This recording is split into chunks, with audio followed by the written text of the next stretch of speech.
کنفرانسێکی زانستی و پراتیکی اب سەرناوێ خواندنên کوردۆلۆژیê çand û siyaset li zanîngeha Lomonosova Moskowayê birêve diçe. Dibe ku piştî hilweşînê Yekîtiya Sovyetê zankoya Lomonosova Moskowayê yekemîn konferans e ku li ser kurdolojiyê saz dike. Rêkxera konferansê Profesor zankoya Lomonosova dibêje armanca me ya sereke vejandina kurdolojiyê Rusyayê ye. دەبینین کە ڕووداوی گەورە لە ناوچەکەدا ڕوودەدەن لە فەڵەستین، سووریا و عێراق. ئاشکراشە کە ئەم ڕووداوانە تا ڕادەیەک پەیوەندیان بە کوردەوە هەیە.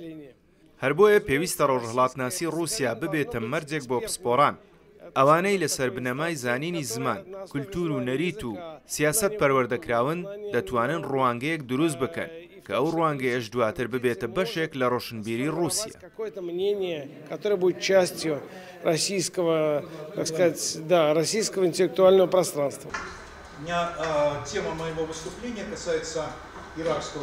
Kurdologên ji zankoya Lomonosov û ji Enstitûya Rojhilatizanî ya Akademiya Zanistana Rûsyayê her wiha lêkolerên ciwan bi raportên xwe yên li ser mijarên ziman, dîrok, çand, bawerê û siyasetê beşdarî dikin.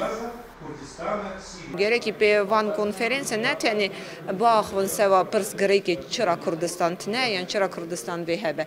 Em gerekî pê ekonomîkê, pê bîznesê, pê adetê, pê kultura hinekî xwe nîşa bikin, royê teze gerekî nîşa bikin. Eva zev pirgirîng e seva pirsgirêkê Kurda îro.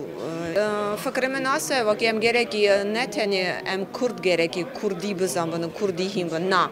Em gerekî zimanê me erê bikin seva Ursa.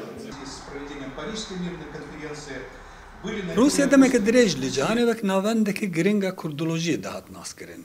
Lê îro ji bo perwerdekirina xwendekarên zankoyan mamosteyên zimanê Kurdî jî peyda nabin. Если, допустим, Курманджи у нас есть люди, которые могут преподавать, но с другой стороны... دەتوانین لێرە مامۆستای زاراوەی کرمانجی بدۆزینەوە. بەڵام پسپۆڕەکانمان کە سۆرانی دەزانن زۆر کەمن. لەم کاتەدا چەندین داواکاری بۆ فێربوونی زمان دەدرێتە کارمەندانی وەزارەتی دەرەوە. چونکە پێویستیان پێ هەیە بۆ کارەکانیان لە هەرێمی کوردستانی عێراق. من دەزانم ئێستا پسپۆڕی رووسی هەن کە زاراوەی سۆرانی باشی دەزانن.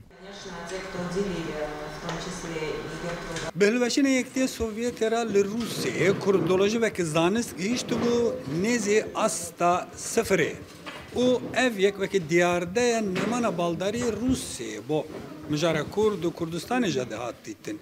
Lê diyar e bi pêşveçûnên siyasiyên li Kurdistan û herêma Rojhilatînavîn bigîştî li Rûsyayê careke din pêwîstî tê dîtin ku kurdolojî bê zindikirin û ji bo vê yekê potansiyalekê têrê xwe li Rûsyayê heye. Kamîşedadî Rûdaw, Moskov.